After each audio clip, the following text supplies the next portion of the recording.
Long Beach, California. August 1964. The auditorium smelled like floor wax and anticipation. 800 people filled the seats. Black belts, masters, men who'd spent decades perfecting strikes nobody outside their schools had ever witnessed. This was the International Karate Championships, first of its kind on American soil. Ed Parker stood backstage. He'd organized this.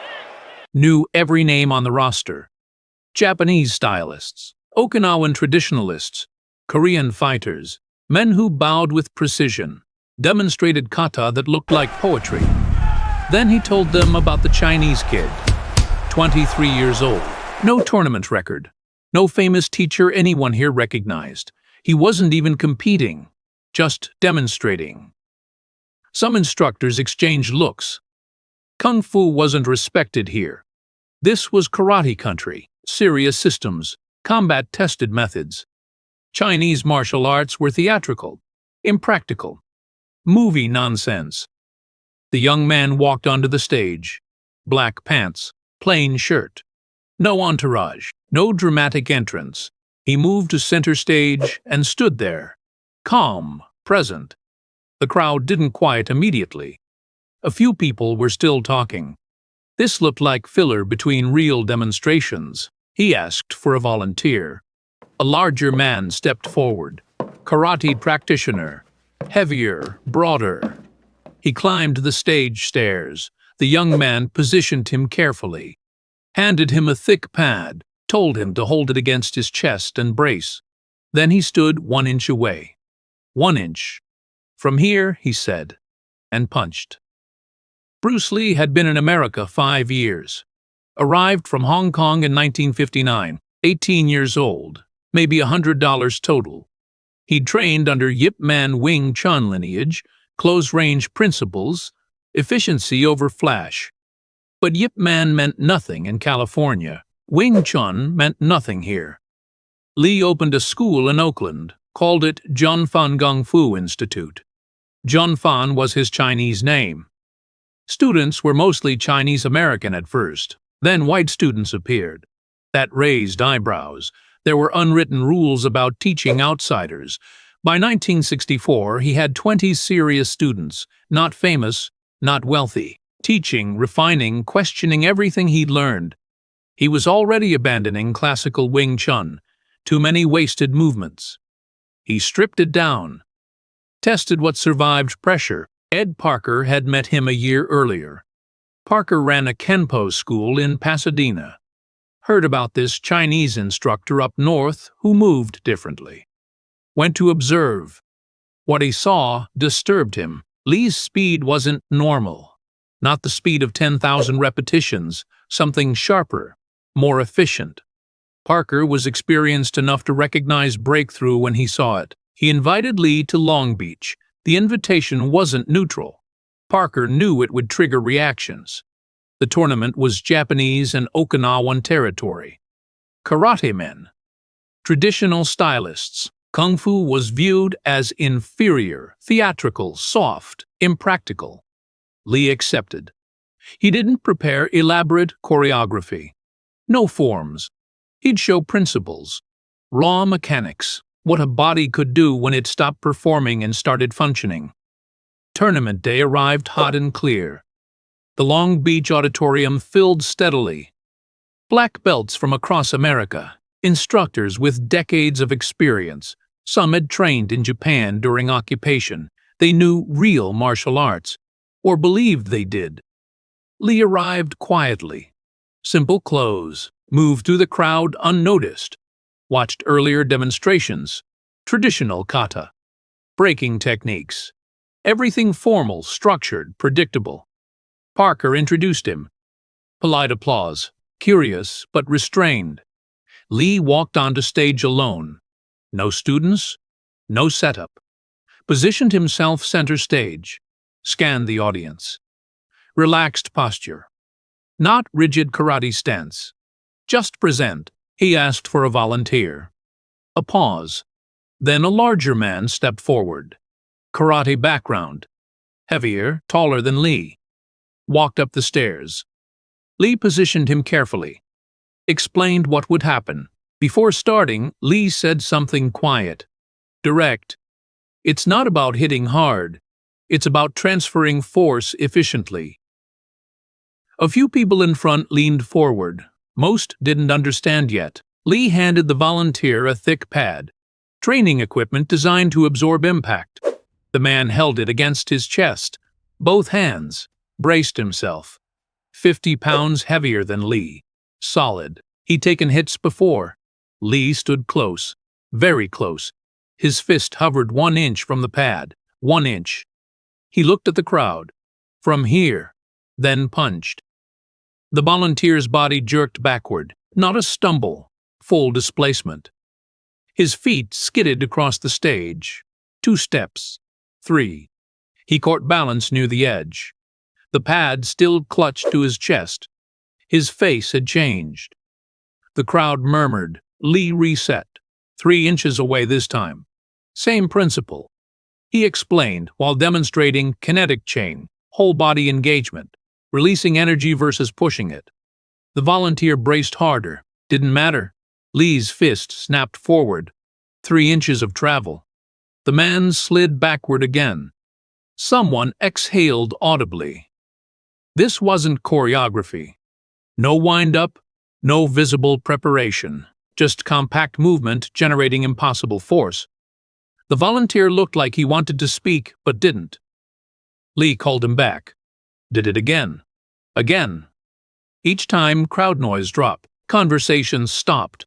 People who'd been half watching now stared. Instructors near the back stood with crossed arms. Neutral faces. Stiff posture. Lee thanked the volunteer. Let him step down. The man descended carefully. Didn't look injured, just processed, like he'd experienced something contradicting his training. Lee moved to speed demonstrations. Neutral position. Asked people to watch his hands. Then fired rapid punches, Wing Chun chain punching, his fists blurred, not wild throwing. Controlled. Structured. Someone tried counting. Gave up. Lee stopped, relaxed. Explained briefly, economy of motion, removing unnecessary movement, shortening the path between intention and execution. He didn't sound like a philosopher. He sounded like an engineer. Then he dropped to the floor. 2-finger push-up position. Body straight, weight balanced on thumb and index finger of one hand. Held it there. 10 seconds. 15. No shaking. No strain, then pushed up. Slowly. Lowered. Pushed again. The room went quieter still. This wasn't about breaking boards or fancy kicks. This was control.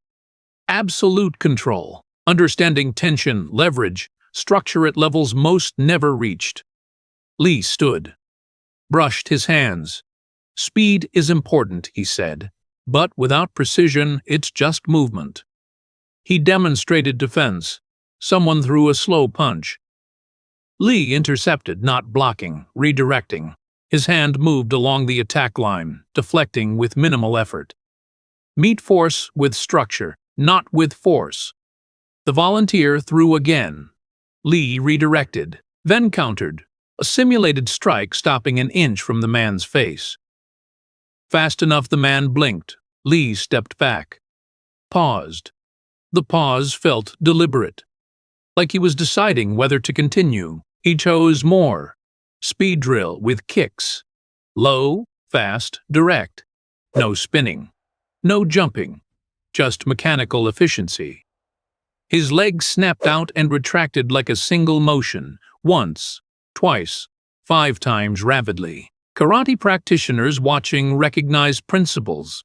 Economy of motion. Centerline theory. But they'd never seen it executed like this. Not at this speed.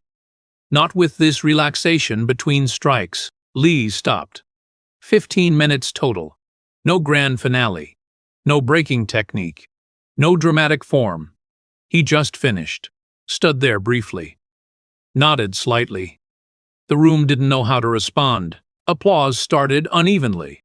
Some clapped immediately. Others hesitated. Some didn't clap at all. Not hostile, confused. What they'd seen didn't fit known categories. Lee stood calm, not waiting for validation, not scanning for approval. He looked like someone who'd shown what he came to show. Ed Parker stepped forward, introduced the next demonstrator, but people weren't moving on. Conversations started in clusters, low voices, heads turning. Lee walked off stage. No bows, no lingering. Near the back, 3 instructors stood together. Black belts, combined 50 years' experience. One shook his head slightly, not dismissing, reconciling. "He's fast," one said. "It's not just speed," another replied. They didn't say more. Arms stayed crossed. In the middle section, a younger martial artist sat forward, 6 years training. Tournament wins. He'd thought he understood advanced technique. Now he wasn't sure. The 1-inch punch bothered him most, not because it was flashy, because it was simple. 1 inch. Minimal wind-up. Maximum result. Everything he'd learned emphasized chamber, hip rotation, full extension. Lee bypassed all that. William Dozier sat 3 rows from front. Filmmaker scouting martial artists for a TV project. He'd been taking notes all day, watching demonstrators, evaluating presence, charisma, skill. He'd underlined Lee's name twice. On stage, the next demonstration happened. Traditional kata, clean, technically correct. The practitioner moved through forms with precision. People watched politely. But energy had shifted. People kept glancing at each other, replaying what they'd seen. The volunteer sat near the side. Someone asked what it felt like. "Like getting hit by a car," he said. Corrected himself. "No. Sharper. More focused." He rubbed his chest unconsciously. During break, clusters formed in the lobby. Lee wasn't among them. He'd stepped outside. But people talked about him. Some dismissed it. "Parlor tricks," one instructor said, "wouldn't work in real combat." Others weren't convinced. They'd seen the volunteer's reaction. The man hadn't acted. His body moved involuntarily. You can't fake that. A smaller group, younger practitioners mostly, wanted to know where Lee taught. Oakland was hours away. A few were already considering the drive. A senior judge approached Parker. "Where'd you find him?" "He found himself," Parker said. The judge didn't smile. "He's going to create problems." "What kind?" "The kind where people question their teachers." Parker didn't respond, didn't disagree either. Inside, the tournament continued. More demonstrations. More kata. Breaking techniques. Everything competent, professional. But something had changed in how people watch. They were comparing now. Lee's demonstration had been short. No elaborate choreography. No weapons. No board breaking. Just principles. Physics applied to human movement. It cut deeper than anything else that day. Near the side entrance, 2 Okinawan stylists talked quietly. Both trained in Japan. Both held legitimate rank. Respected in their community. "He's changing the conversation," one said. "By doing what?" "By asking if tradition matters more than function." The other stared at the stage. Said nothing. On stage, a kobudo demonstration, nunchaku forms. The practitioner was skilled. Fluid. Weapon moving in controlled arcs. Impressive, but predictable. Lee had shown something unpredictable, not chaotic. So refined it looked simple. Simple was harder to dismiss than complex. In the third row, a college student sat with a notebook. 3 years studying Shotokan. He'd written demonstrator names all day. Techniques to learn. Next to Lee's name, he'd written one thing. Different. The tournament ended. Awards given. Champions announced. Appropriate applause. But when people filed into the parking lot, Lee's name kept surfacing. Not loudly. Not universally. But persistently.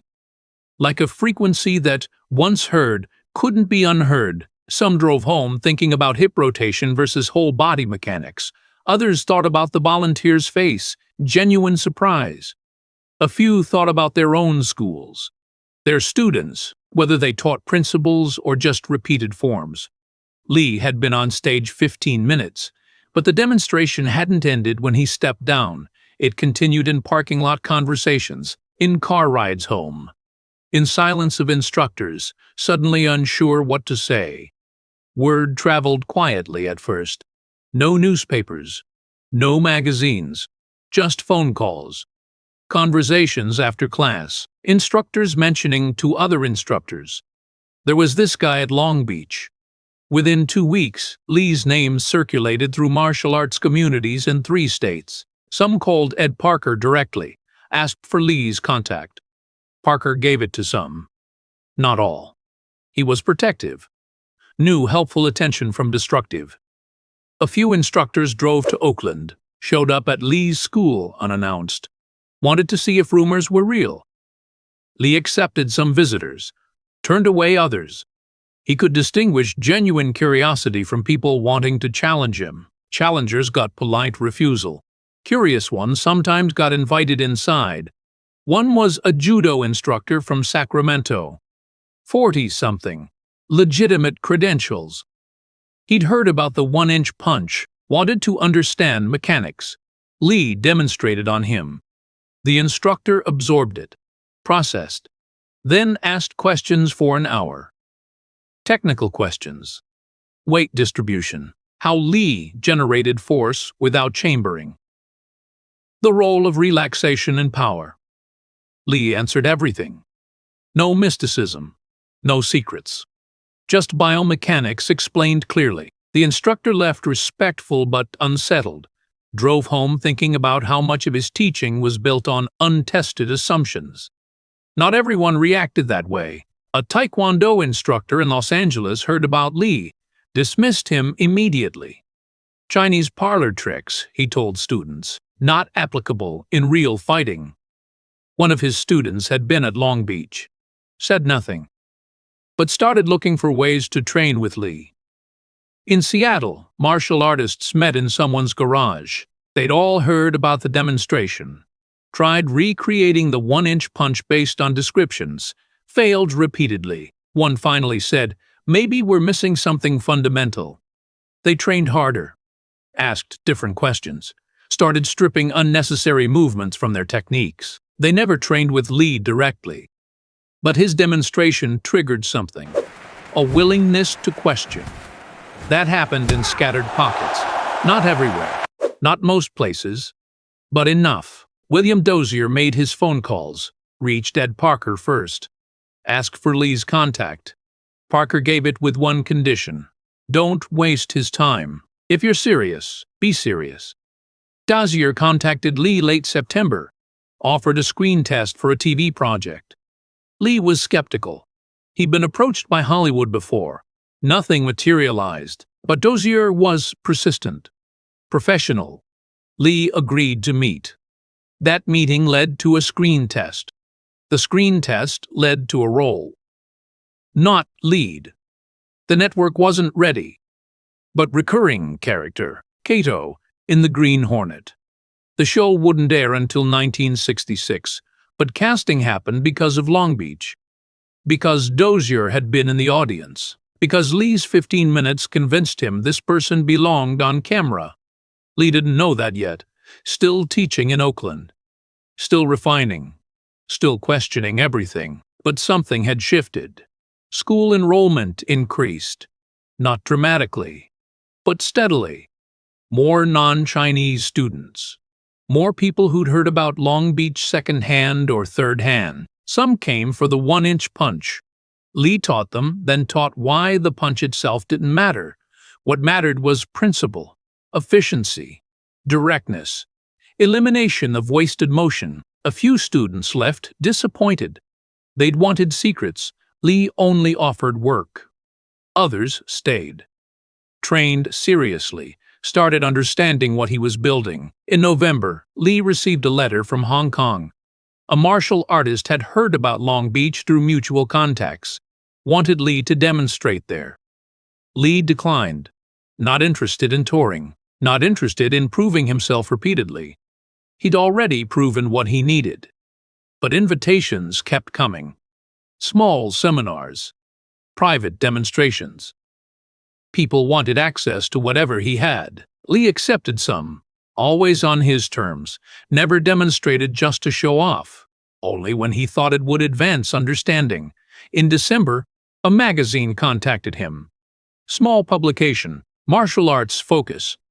Wanted to write about Long Beach. Lee gave a brief interview. Technical. No mysticism. No claims about being the best. The article ran February 1965. 3 pages, one photograph of Lee mid-demonstration. Most people didn't see it. But the ones who did passed it around, photocopied it, showed instructors, more calls, more visitors, more questions. Lee's life was changing, slowly, not in obvious ways yet, but trajectory had shifted. He'd stepped onto Long Beach stage as relatively unknown instructor. No credentials Americans recognized, no tournament wins, no impressive lineage. He'd stepped off as someone who couldn't be ignored.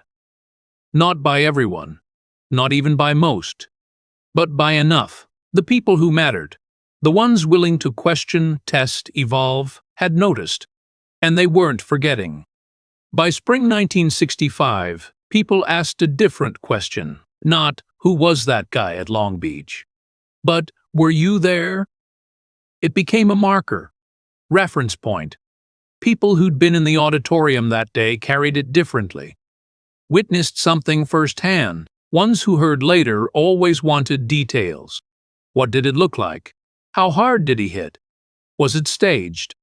Answers were slightly different. Some remembered the 1-inch punch most, others remembered speed. A few remembered silence after, how the room hadn't known how to react. But everyone there agreed on one thing: it wasn't performance. Lee had moved to Los Angeles by then, left Oakland, TV show filming, his life shifting toward entertainment. But that wasn't what people talked about when his name came up in martial arts circles.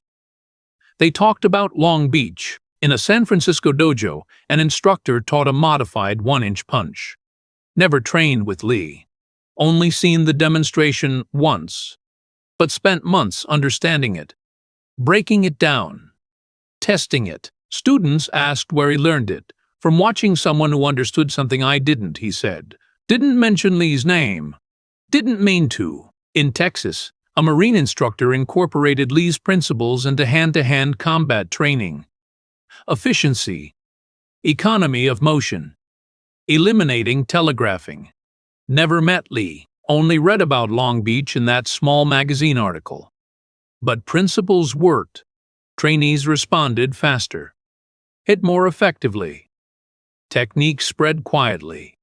Not through official channels, through observation, through people willing to test and adapt. Lee's demonstration hadn't created a movement, but it gave permission. Permission to question traditional forms, permission to test techniques under pressure, permission to prioritize function over aesthetics. Not everyone took that permission. Most didn't, but the ones who did changed how martial arts evolved in America. In 1967, Joe Louis sought out Lee. Young martial artist. Asked to train privately. Louis was already accomplished, tournament champion, multiple titles. But he'd heard about Long Beach.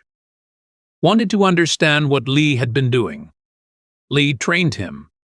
Taught about broken rhythm, about closing distance without telegraphing, about generating power from structure rather than pure muscular force. Louis integrated it. Won more tournaments. Started teaching others. When people asked where he learned certain techniques, he credited Lee. Others followed. Chuck Norris, Mike Stone, Bob Wall. All established martial artists, all willing to learn from someone who saw differently. They became bridges. taking Lee's principles and spreading them through their networks. By 1970, Lee was famous. Movies, interviews, global recognition. But martial arts community remembered him differently. They remembered Long Beach. Filmmakers, general public, they saw Bruce Lee the movie star. Martial arts community saw Bruce Lee the disruptor. The one who'd stood on stage in 1964 and quietly demonstrated that much of what they'd accepted as truth was negotiable. Some resented that, never forgave it. Others built careers on it. In 1973, Lee died, 32 years old. Sudden, unexpected. The world mourned a movie star. Martial arts community mourned something more complex. They mourned the person who'd shown them there was more to discover. That tradition was valuable but not sacred. That techniques should be tested, not just preserved. Decades later, instructors still referenced Long Beach. "I wasn't there," they'd say, "but I know someone who was." The demonstration lasted 15 minutes. Lee was 23. Unknown, unproven by American standards. But he'd done something that day that couldn't be undone. He'd shown a room full of experts that expertise was incomplete, and some of them had listened. Years after, a documentary filmmaker interviewed people who'd been at Long Beach. Asked what they remembered most. One instructor said, "The punch." Another said, "The speed." A third said, "How quiet it got." But the last one said something different. "I remember driving home that night and realizing I didn't know as much as I thought I did." That feeling never left. That was the real demonstration. Not the techniques, not the speed, not even the power, the willingness to show people their own assumptions. Long Beach, 1964, hadn't made Bruce Lee famous. That came later. Movies did that. But Long Beach made him undeniable. It marked him as someone who existed outside categories. People understood. Someone who couldn't be dismissed as theatrical or traditional or modern. Just someone who'd figured out something true. And truth, once demonstrated clearly, doesn't disappear. It spreads. Slowly sometimes. Quietly. But it spreads. In dojos today, instructors still teach variations of that one-inch punch. Most don't know the origin story. Don't know it came from a stage in Long Beach. A volunteer. A pad. 1 inch of distance. They just know it works. That's what Lee wanted. Not credit. Not fame. Just proof. Proof that efficiency mattered. That principles outlasted styles. That the human body, properly understood, could do more than tradition suggested. He'd shown that proof on a stage in 1964. And 60 years later, people were still processing it.